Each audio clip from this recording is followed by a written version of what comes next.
And our first presentation is discussion number 17. Presentation number 17, we're up to 17 on COVID-19 schools reopening. And so I know we're all looking forward to hearing how things are going in our reopening and getting an update.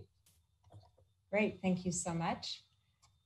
All right, and now as we are focusing on our reopening, we're setting our sights into the 21-22 school year. So that now is going to be the focus of our schools reopening updates going forward. So number 17 takes us into the future.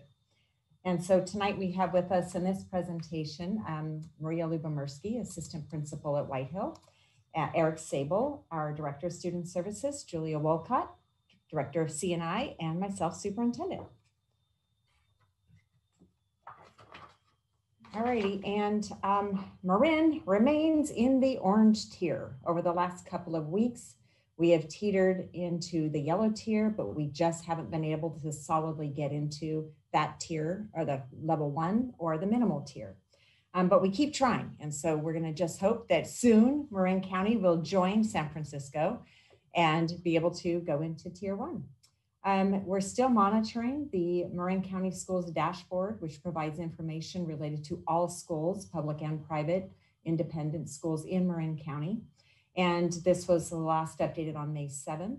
Across Marin, all 100 or 100%, I mean, of schools are open, with 90% of schools being open in person fully. According to the figures maintained by Marin County Public Health and MCOE, there have been 12 cases of transmission, suspected school transmission, and this is up 1 from our last update that we did at the April 13th board meeting. And these are, of course, been maintained since September 8, when the first schools in Marin County reopened to in-person instruction. And of those suspected in school transmissions, 7 were student to student. That's 1 up from our April 13th meeting. And 3 of those were adult to adult and 2 were adult to student. And there still have been 0 student to adult transmissions in schools. And in RVSD, we are still maintaining our dashboard, and it's updated whenever there is a scenario 2 or scenario 3 situation that goes on. And so it was last updated yesterday. And we have approximately 87% of our students currently attending school in person. Now our numbers haven't changed except for at Whitehill, where we have seen an uptick. 7 scenario 2 incidences have occurred since our last board meeting on April 13th. And we still only have 1 suspected in-school transmission that would have been from student to student. And in Ross Valley, we still have no incidences of transmission from student to staff, staff to student, or staff to staff on any of our school, sorry, I already said that, staff to students on any of our school or at our district office sites. So what we can see from the data across the county, as well as in our own district, the schools are just not where the transmissions of COVID are occurring in our communities. It is really a community-based transmission. Any questions before we go to the next slide?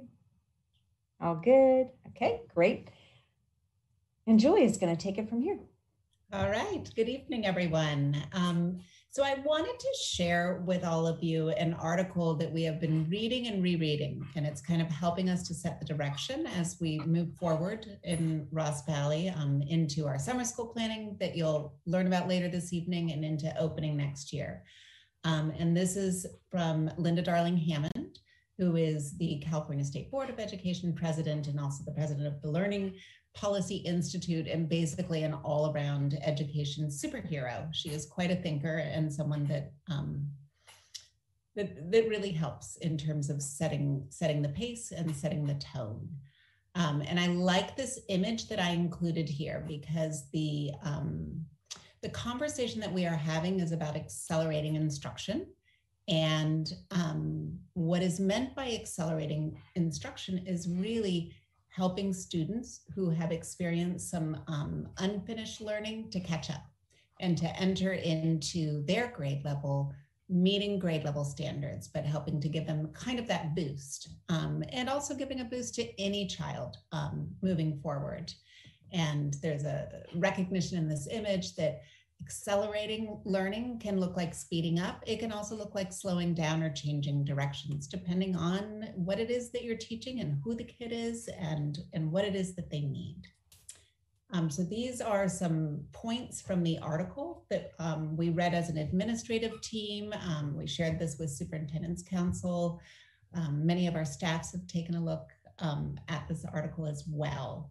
And this forward thinking takes us to beyond COVID and really aiming for reinvention. So we are all having that conversation about what can we learn from this tremendously difficult time, and what can we carry forward, and how can we rebuild and reinvent to kind of a new normal. And so these first points here are just things that we know about learning and about how students learn. What we know is that absolutely primary are the positive relationships and attachments that students have with each other and with the adults on campus. And that those relationships are what enable our students to develop resilience from trauma. We also know that children actively construct knowledge by connecting what they know to what they are learning within their cultural context. So really, this speaks to the importance of us knowing our students well and meeting them where they are and allowing them to make connections to their own lives. We know that learning is social, emotional, and academic, and that children learn best when they are safe, affirmed, and deeply engaged within a supportive community of learners. We also know that learning is enhanced by physical activity, joy, and opportunities for self-expression. So all of our focus on the arts in the Ross Valley School District are really robust and engaging visual arts, music, and theater programs are all aspects of learning that are going to be especially important for our students as we move forward. Also, super important is the understanding that students' perceptions of their own ability influence learning. And I kind of can't understate I can't overstate how incredibly important this is. How students view themselves has so much to do with how they are able to move forward academically. And that has a lot to do with how we label kids and the importance of not labeling kids. So when we talk about accelerating instruction and moving kids forward where they need to be, rather than remediating, because when you are remediating and you're taking kids backwards, they know what's happening, and it actually can do harm to kids in terms certainly of their self-esteem. And we also know that all children are motivated to learn the next set of skills for which they are ready. And few are motivated, this connects to the last statement, by labels that rank them against others or communicate stigma. And it's a big job that we have as educators, is to recognize and understand what it means for each child individually to be ready and what it is that they are ready for. So what should a new normal look like? So this is the post-pandemic vision of schools.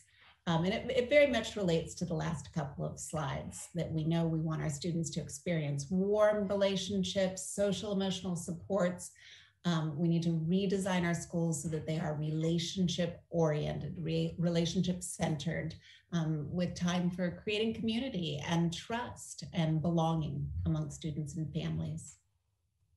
We also want our kids to be super engaged in and experiencing joy in their learning. And so the project-based learning, the hands-on activities, the science, the outdoor play and exercise, and the arts and the collaborative activities that they're building together, all the school stuff that kids run home and talk about what was the super fun thing that they did at school that day, that's what's best for kids. And we need to make sure that we are supporting that level of engagement in our classrooms.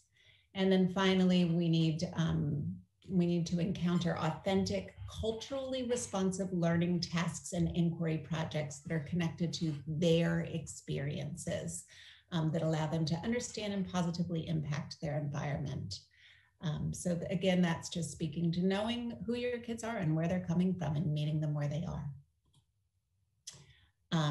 Assessment is going to be really important moving forward in order for us to understand where kids are.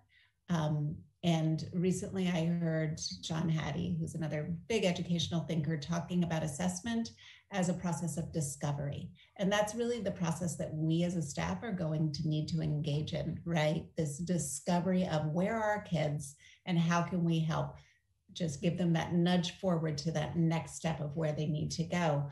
Understanding that there may be some trauma that we need to address and that we need to meet that trauma with healing and support. And then the acceleration of learning through additional time, all the different things that we can do to help give kids that boost, right? More time, high quality tutoring and strategic groups. And then again, those strong relationships and customizing teaching, really, again, it's going back to the relationship and seeing the kids for who they are and where they are and meeting them there. And so, well, before I get started on this, any questions about any of the slides that Julia covered? All good? Okay.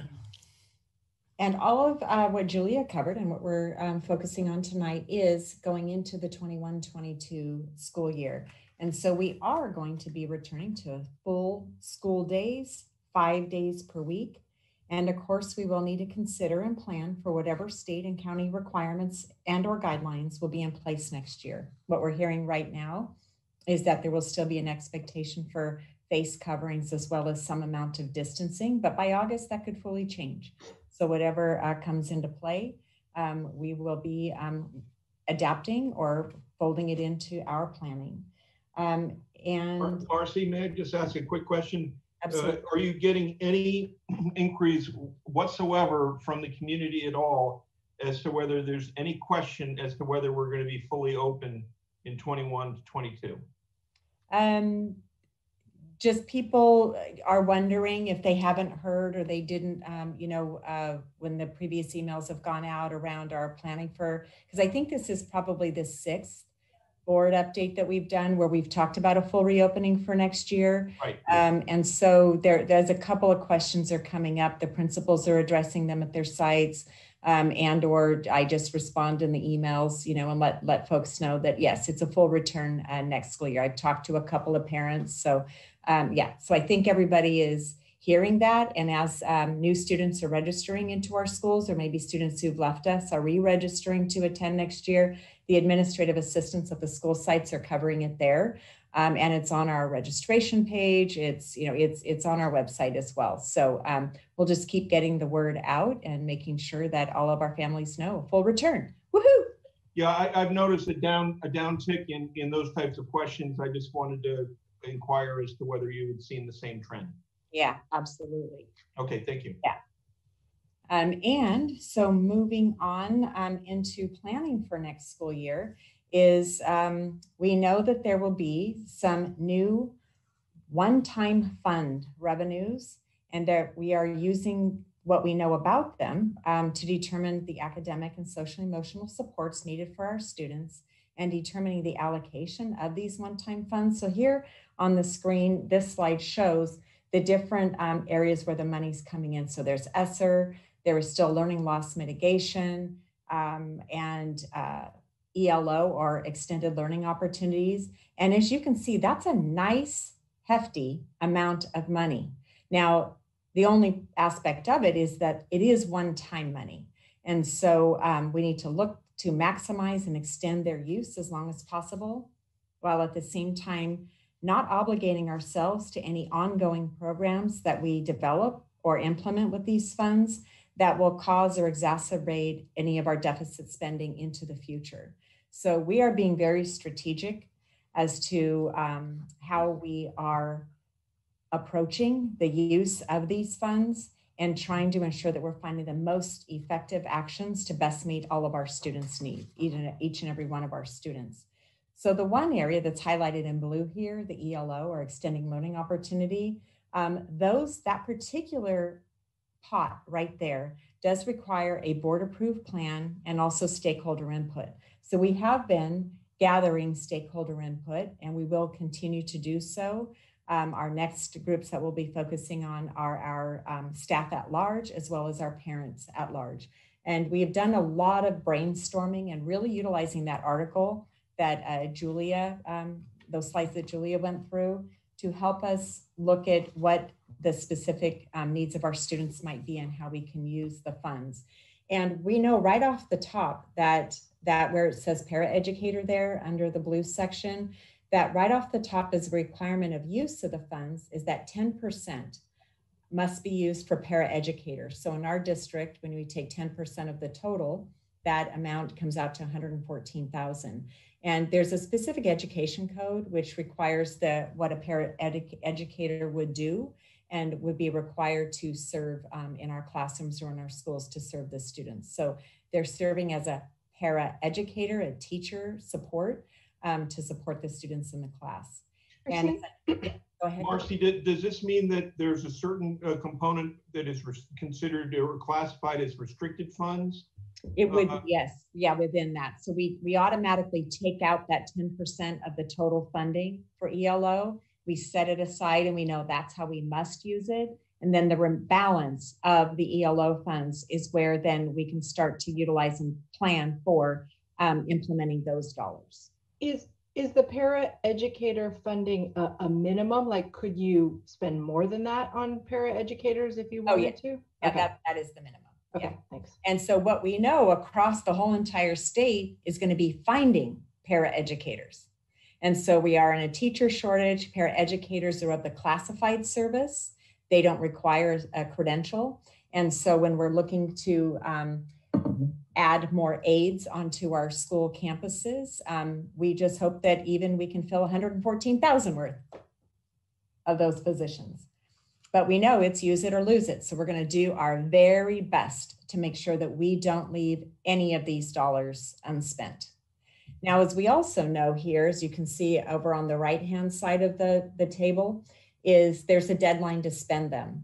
So that first pot of money, the 207,000, needs to be spent by September 30th, 2023.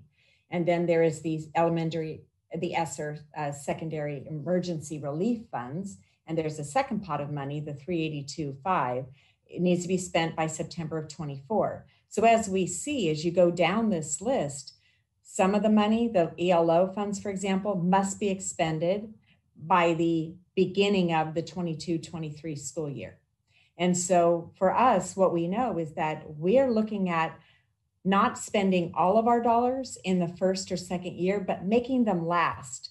Because what we do anticipate is that for some of our students, we may not truly know what the impacts of the pandemic have caused on their learning, their social emotional well-being, and or their mental health.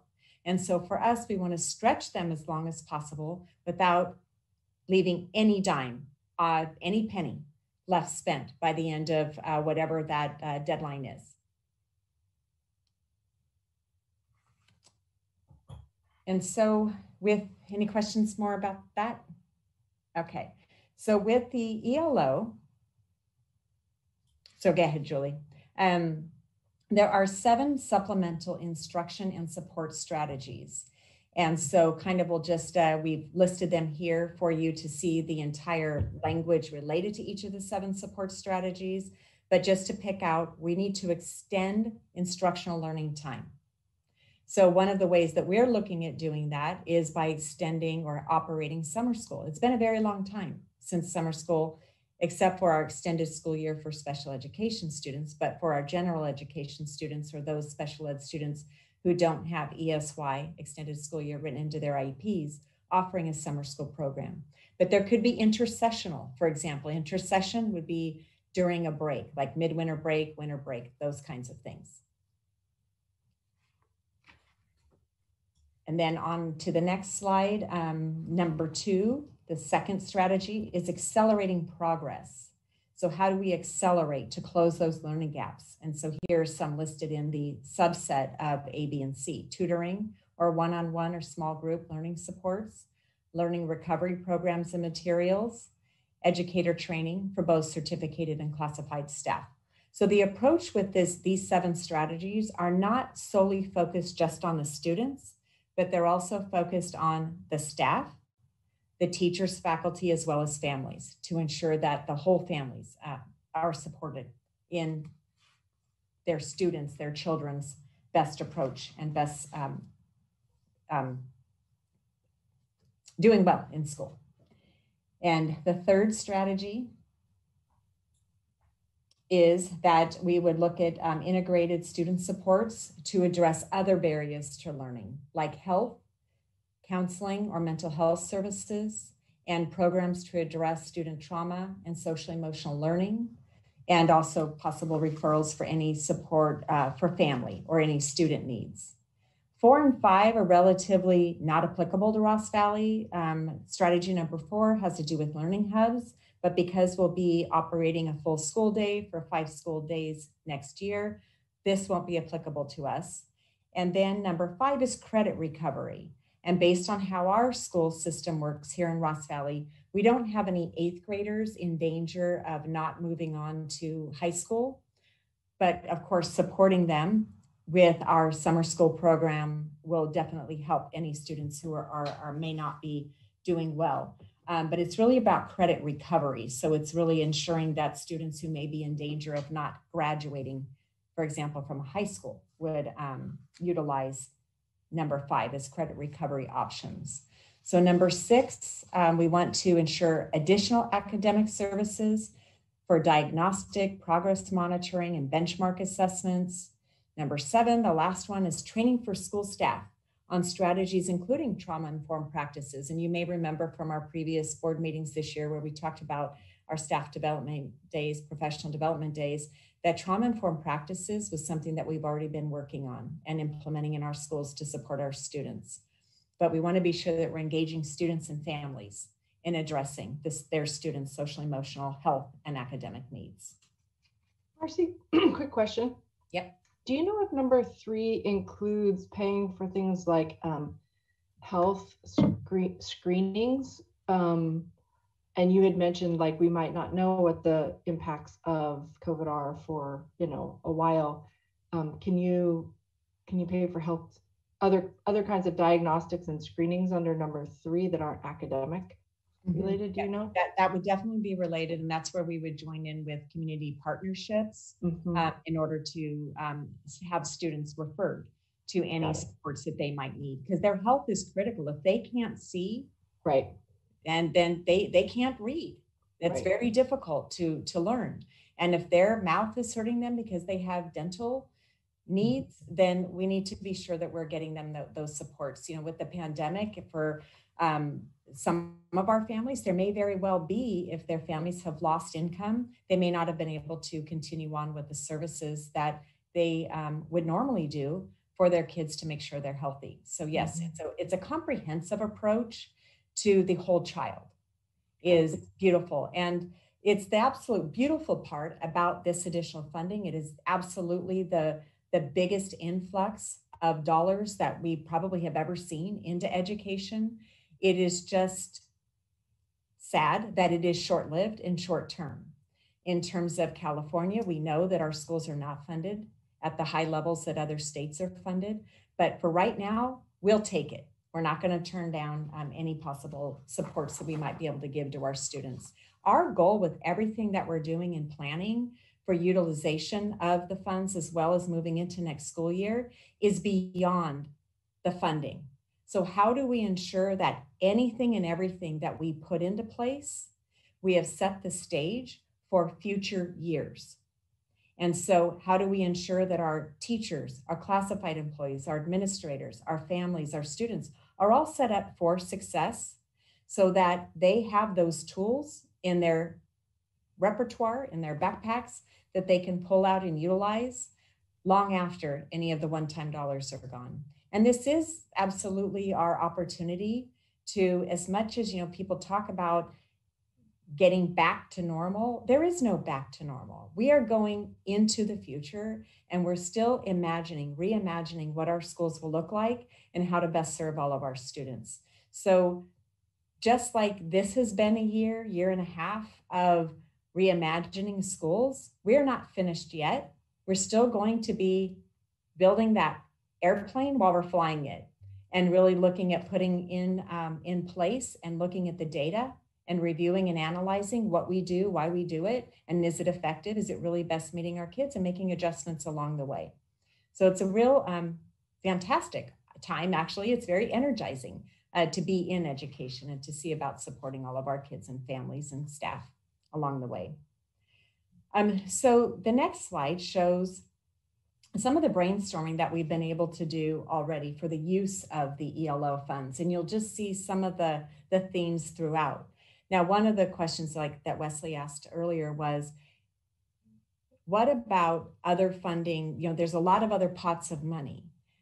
We want to be able to utilize everything that we're doing to best support our students. So all of the strategies that we're going to use are going to be interconnected and integrated with each other, so that we are seeing that the direction that we're moving is not scattershot, but it is actually directional, and it's focused, and it's intentional to serve our kids.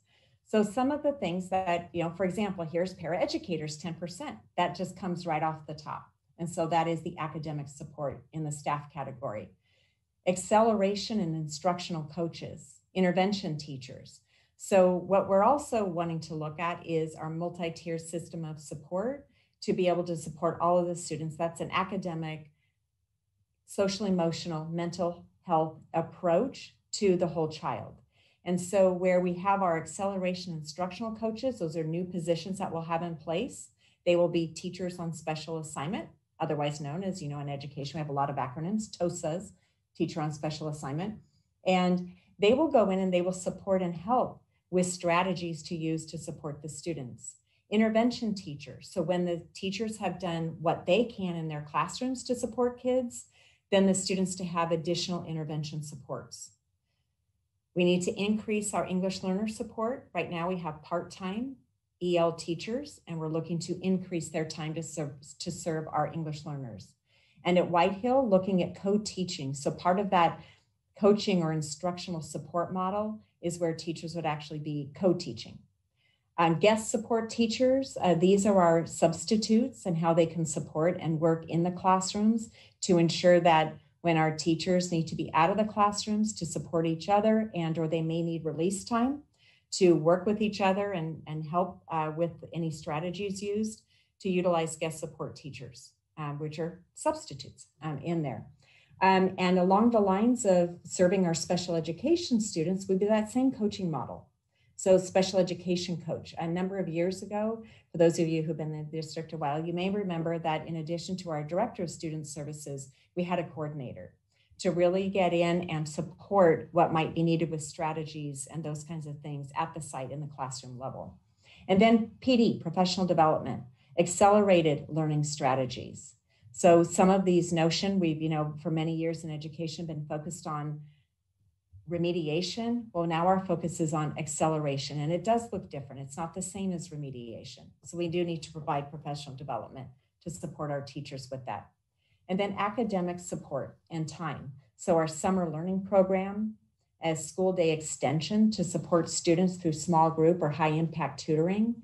What we don't want to do is have kids miss regular instruction. So looking at how to provide support to them that doesn't replace their first best learning, which is in the classroom with their teachers. And then academic support programs, additional literacy and mathematics programs, programs such as Read Naturally, Lexia, Core 5, Imagine Math, and a universal screener. So a universal screener is something that there is a screening that's conducted to identify or predict students who may be at risk for poor learning outcomes. And so there are known universal screeners out there, and to be able to access and utilize those to better help us. So not to wait till a student's not performing or not doing well, but to use it as predictive in nature. So if there are elements related to the screener, then we can get those supports and accelerate that learning sooner. And then benchmark assessment systems. We do have to be able to have data. How is what we're doing working? How do we know? And then if it's not working, what do we try next? And then in the 21-22 school year, a virtual learning academy program. I'm going to cover that later, so I won't go into detail here with that. And in the wellness side, the BACR, Bay Area Counseling Resources, that's who we have in our elementary schools right now as counselors. And we're looking to contract for more, and specifically to have at least one who is bilingual, Spanish speaking, to support our students. And so Eric Sable, our Director of Student Services, is working with the BACR leadership to secure additional counselors in our schools. We're also looking at a wellness coordinator. So you see a theme here that we're looking to coach and support and provide coordination. And this specifically will support our students, families, and staff. We know that it's not only our students and families who may have had impacts or some trauma through this pandemic, but so has our staff, and we need to be sure that we're supporting them as well. And then throughout everything that we're doing, we know that we may need additional food service. We know that kids cannot learn if they're hungry, and we need to make sure that we're supporting them with nutrition as well. And then, well, I already kind of mentioned, but trauma-informed practices, professional development, continuing what we've already started this year and enhancing it and expanding it and going deeper with trauma-informed. So those are just some things that we brainstormed and gotten input from our administrative team, our site-based, our district office, as well as Superintendent's Council. Julia has met with our Delight, which is our teacher leadership team. And then next step, as I mentioned, we'll be going out and getting more feedback from our staff at large and our parent groups at large. Any questions so far or about any of these items? Marie Yeah. here. Great. I was going to say, I think it'd be great to just kind of take a pause and hear from all the trustees on just kind of what's resonating with you, or just to kind of let the staff hear a little bit about kind of what excites you about this. So go ahead, Marie. So definitely very excited to hear what you are gathering from the staff, more than from myself as an individual, but I want to hear what the staff recommends. And I was just wondering, so the timeline to get that approved is before the end of June, right, Marcy? June 1.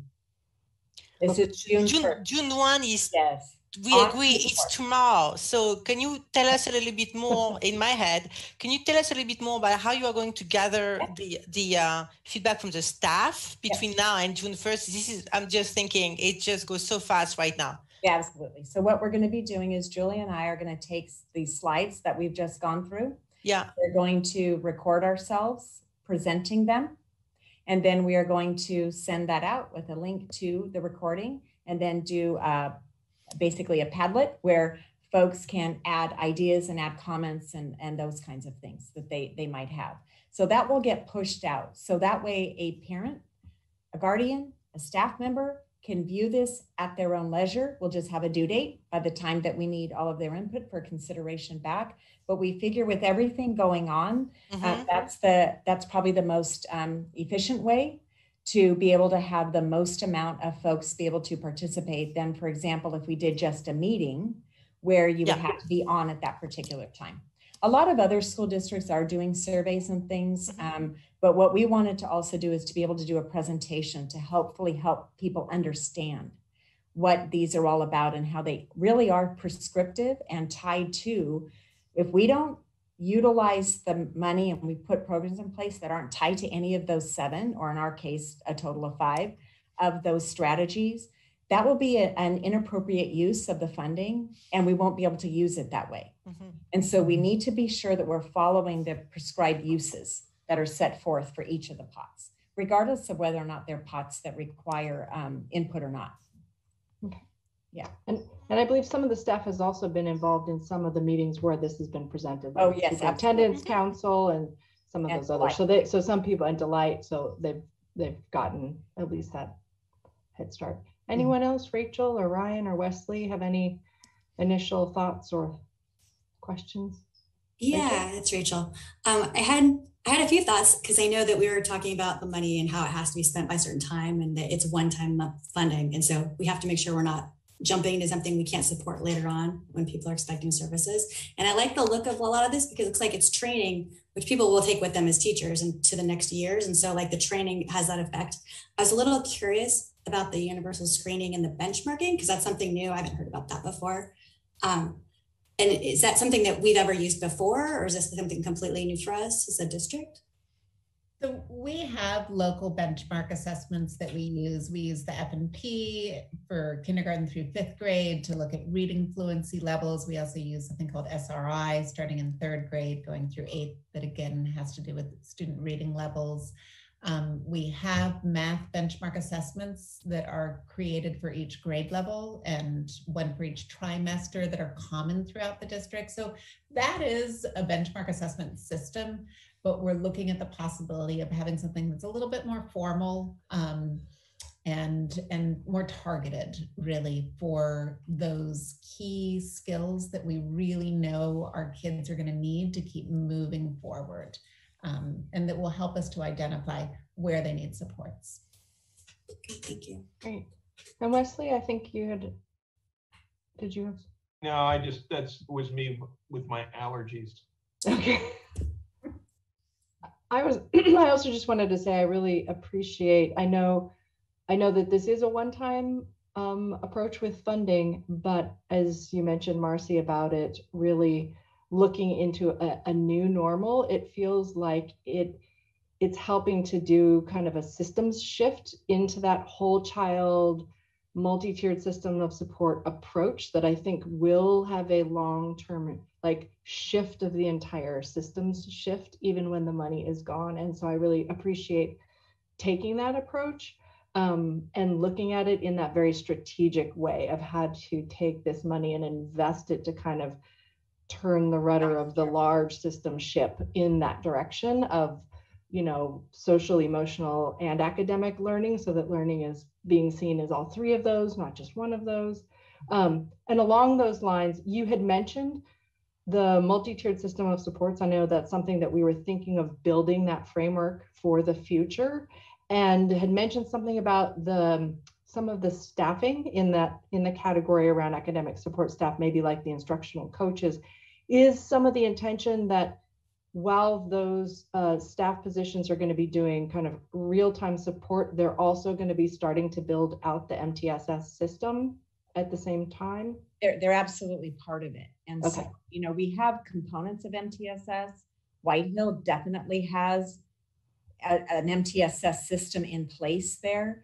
And we want to make sure that we have a totally integrated TK through 8th grade MTSS system, to where, and typically, school districts will use like a pyramid or something like that, or a joined pyramid. And we'll also come up with something that is visual, because that really helps to solidify.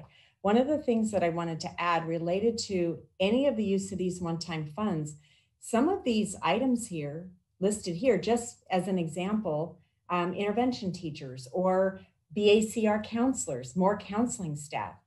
If for whatever any of the things that we implement put into place, they are absolutely critical to the continued ongoing education of our children.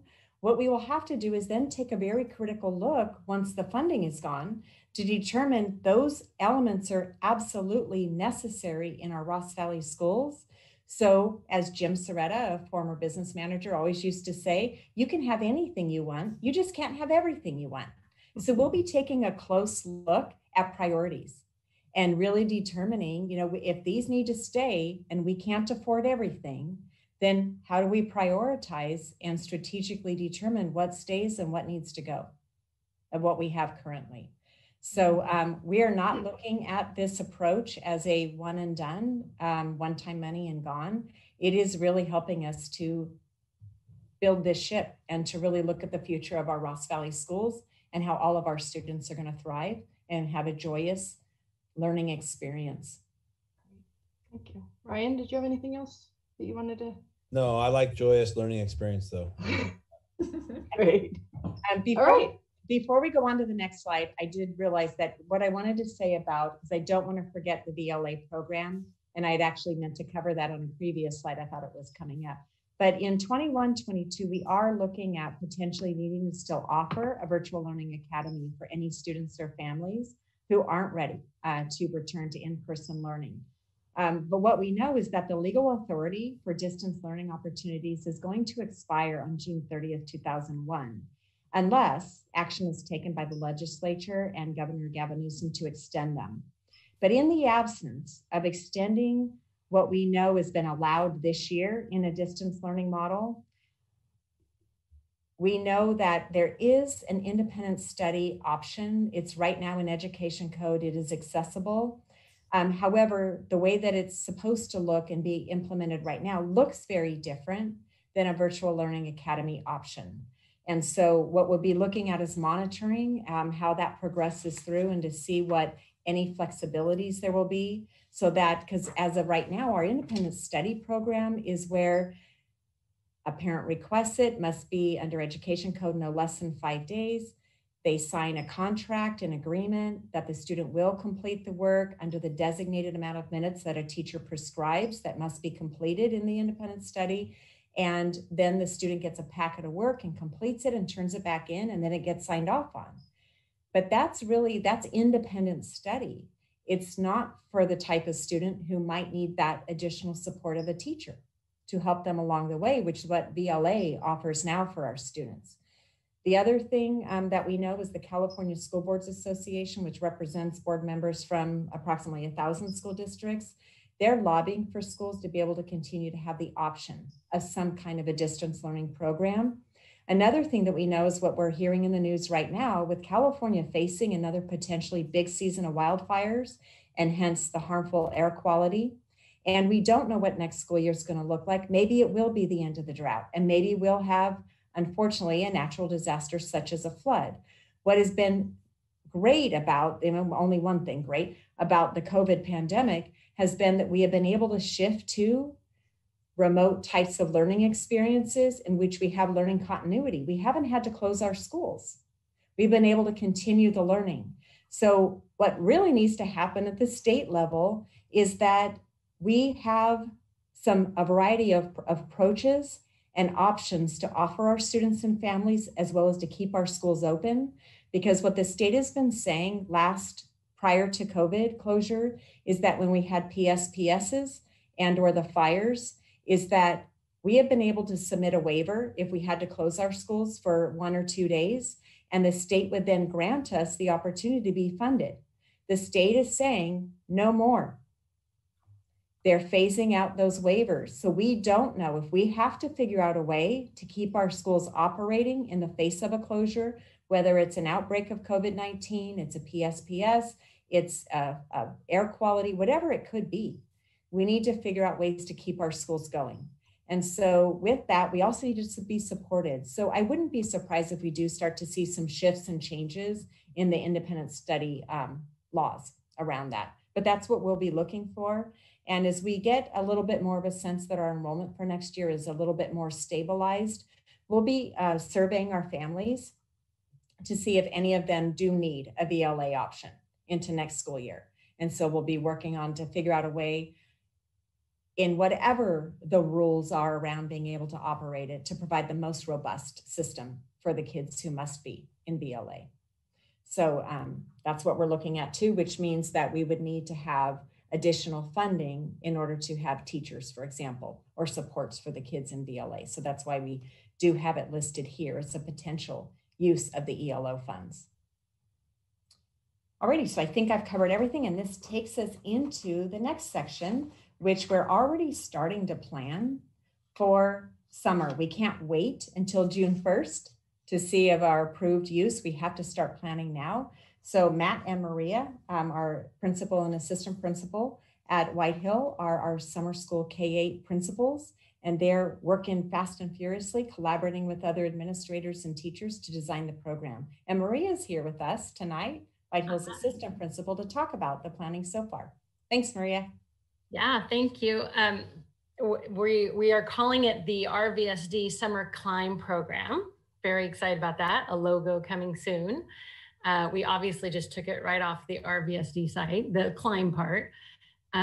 We were looking for something, and when we were looking, climb jumped out at us because we were picturing kids climbing or bridging a gap of, kids who are completely disengaged. And it's not just an academic gap, but a gap of engagement. And so one of our guiding principles, one of our main guiding principles is joyful re-engagement.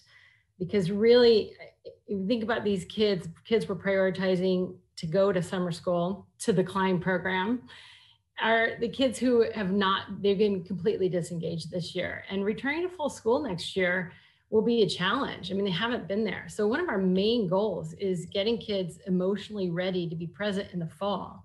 We feel like if they have a positive summer experience at our Climb program, they'll come in with a ready attitude in the fall, and that would be a success if we achieve nothing else. And we want to do that through building relationships, making connections, and just making it fun. With social emotional support, we want to work social emotional support into the program through counseling and activities like community circles in the classes and mindfulness exercises. And of course, there is learning loss mitigation. It's not all, but we want it to be fun. We'll have English, language arts, math is our focus for academics. But again, we see this as an opportunity for the teachers to try new things. Matt and I want to encourage and support the teachers to experiment with new ideas, try some project-based learning. So the main guiding principles of Summer Climb program are relationships, engagement, and fun. And then logistics are June 14th to July 9th. That's 19 days. It's 18 days for the kids. June 14th is teacher planning day. The kids would start the 15th, sorry, 18 days. They would start June 15th. It's from 8 to 12. It's invitation only. It's based on identified needs. The teachers and principals are currently kind of gathering lists, prioritizing them, and the students will be invited from a prioritized list. Starting with the highest priority, of course, an example would that be, like I said, just completely disengaged this year. And that would probably be our highest priority. And we'll work up our list based on the number that we can support. Hopefully we'll get as many as we can that we can support. And again, the focus is readiness for next year through relationships, engagement, and fun. So we're excited. And if we didn't say this, this is a district-wide program. It's not just a middle, it's just Matt and Maria happen to be the principals of the Summer Climb program. And it's a total integrated program, kindergarten through 8th grades. Right.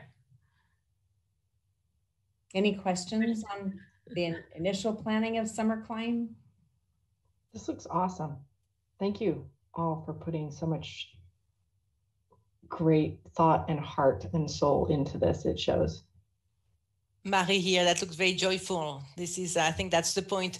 Maria, is the K-8 program is all going to be run out of one campus, or is it going to be K-5 somewhere and 6-8 at White Hill? What's your thought about that? Our thought right now is all one campus, White Hill. And yeah, and so very joyful. That's great. Yeah, we're excited. We have the huge field, and we have a couple PE teachers, and yeah. So we're excited. Awesome. Thank you. Very happy to hear that.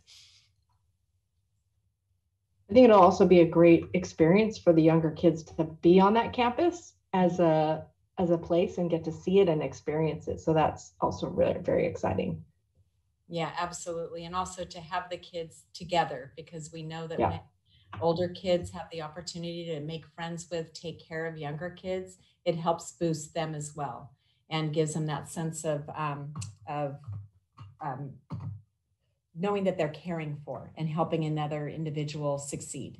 And so that community is really important to build that. And then I think that's it for Summer Climb. And then Eric, our Director of Student Services, is going to talk about extended school year and the planning going on for that. Hi, Eric. Thanks for being with us. Oh, of course. I wouldn't miss it. And I put in my application to hopefully attend Summer Climb with Matt and Maria, because I think I would have a great time as a student, and I know I'd learn a lot. Special education has as an IEP offering, as Marcy mentioned, extended school year, ESY. It's an IEP service, and it's designed to ensure that more vulnerable students don't experience regression over the summer months. After all the hard work, the 10 months of the school year, working on their academic goals and working with their other areas of need. So we were proud last summer, one of the very few programs in the county to have in-person ESY taught by our very own Miss Sarah Hahn in room 13, Brookside Elementary. And that was really powerful. And that was 10 students, and we're very optimistic that we're going to be able to support more students in ESY this summer. So why do we do ESY? We ensure students maintain progress on their goals, no summer slide. We're working on building their confidence as learners and really helping them, has been said tonight many times, that self-perception and the self-image that students have of themselves is the very foundation that they take into the classroom, out into society. That is foundational, and it's a big piece of it. Continuity between school years, really helping them maintain that sense of momentum. 2 months is a long time for young kids. And so, and that continued connection with their teachers and staff is very powerful. And then also too, very critically, the teams are able to gather more data on their goals to determine how they're growing, what else they need. And the dates are the same, June 14th through July 9th, with July 5th as a holiday, seeing as that a lot of people probably take it off anyway. It's a Monday. It's a 4-hour day. And we're also going to be really creative. There may be some students that are only able to come in for their related services like speech or OT.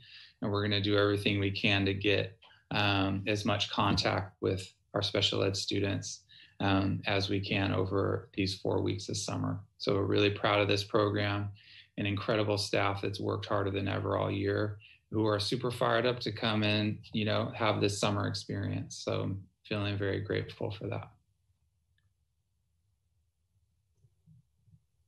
Thank you, Eric. All right, and now the next slide is questions. So do you have any questions about any of tonight's schools reopening update number 17? I know you asked them as you went throughout, so maybe you're questioned out for now. I had a quick question about the ESY program for Eric again. Are those students from just Brookside campus, or could they be from any of the other campuses as well? Great question. They're from across the district. We also have middle school students that qualify for it. And so I'll talk with Matt and Maria about if, the best location for the middle school program. So we'll work that out. It was hosted at Brookside in the past because Brookside's kind of that central point of the district, making sure that it's not too much of a hassle for families to get to. And it is, again, available to students across the district, the caveat being that it needs to be a service in their IEP. Thank you. Yeah.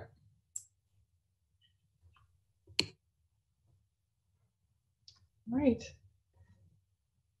If there are not any other questions, then we will go on, which I think is a nice pairing between this update, this specific update, and then our next presentation on the Healthy Kids Survey.